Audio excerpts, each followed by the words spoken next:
2008 global financial crisis का time. Markets गिर रहे थे, जॉब्स अनसेफ हो चुकी थी और इसी समय बेंगलोर में दो भाई नितिन और Nikhil Kamat traditional career path छोड़कर एक रिस्की डिसीजन लेते हैं। ना कोई बिग ऑफिस, ना कोई हेवी फंडिंग, सिर्फ एक बिलीफ, इंडिया में स्टॉक ट्रेडिंग को सिंपल और अफोर्डेबल बनाना है।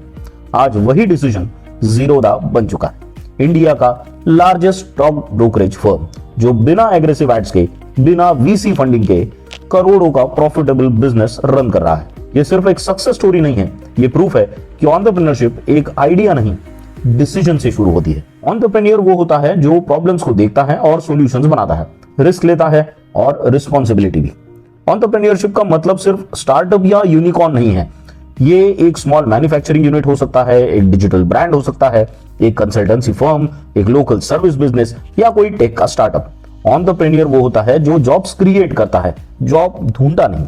एक अच्छा एंटरप्रेन्योर होने के लिए आपको बिजनेस आइडिया को आइडेंटिफाई करना होगा, मार्केट में रिसर्च करना होगा, प्रोडक्ट या सर्विसेज को डेवलप करना होगा, आपको प्राइसिंग और मार्केटिंग की स्ट्रेटेजी बनानी होगी, टीम्स हायर करनी होंगी, उन्हें मैनेज करना होगा, फाइनेंस, कैश फ्लो और प्रॉफिटेबिलिटी को संभालना होगा, फेलियर से सीखना और एडप्ट भी करना होगा।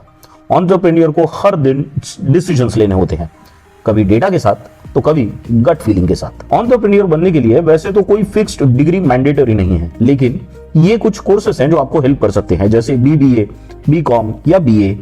एमबीए इन मार्केटिंग, फाइनेंस और एंटरप्रेन्योरशिप भी काफी हेल्पफुल है। स्टार्टअप और एंटरप्रेन्योरशिप के प्रोग्राम्स अगर आप करते हो तो उससे भी काफी फायदा होता है। डिजिटल मार्केटिंग, प्रोडक्ट मैनेजमेंट के कोर्सेस भी बड़े हेल्पफुल है।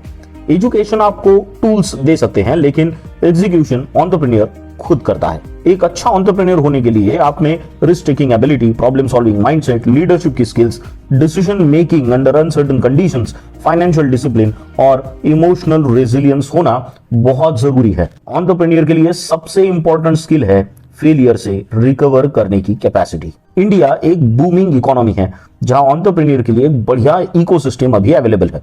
Startup India initiatives, MSME support है, डिजिटल इकोनॉमी की ग्रोथ काफी अच्छी है, ग्लोबल मार्केट एक्सेस अवेलेबल है। एंटरप्रेन्योर्स ऐसे समय में काफी सारे सेक्टर्स में काम कर सकते हैं, जैसे technology, manufacturing, food and beverages, education, health care, e commerce, services.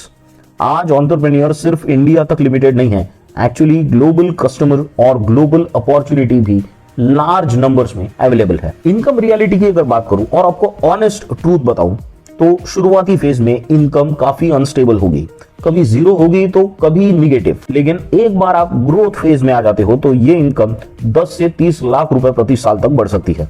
और अगर आप स्केलिंग के फेज में आते हो तो फिर इनकम पे कोई कैप ही नहीं रहती, क्योंकि एंटरप्रेन्योरशिप में सैलरी नहीं होती, एक्चुअली ओनरशिप होती है। एंटरप्रेन्योर बनना एक सेफ चॉइस नहीं है, लेकिन ये वो चॉइस है जहां आप अपनी सीलिंग खुद डिसाइड कर सकते हो। हर सक्सेसफुल कंपनी के पीछे किसी एक दिन का कोई एक रिस्की डिसीजन जरूर होता है। अगर आपके पास आइडियाज है, एम्बिशन है, लेकिन कंफ्यूजन है कि स्टार्ट कैसे करे, किस फील्ड में करे और कैसे फेल ना करे, तो रेडियंट करियर काउंसलिंग सेंटर आपको गाइड करेगा, राइट माइंडसेट, राइट स्किल्स और रियलिस्टिक एंटरप्रेन्योर रोड मैप के साथ। और अगर वीडियो पसंद आया हो तो सब्सक्राइब करो और रेडियंट के साथ करियर क्लैरिटी सेशन बुक करो, क्योंकि एंटरप्रेन्योर बनना सिर्फ सपना नहीं, प्लानिंग और गाइडेंस का गेम है।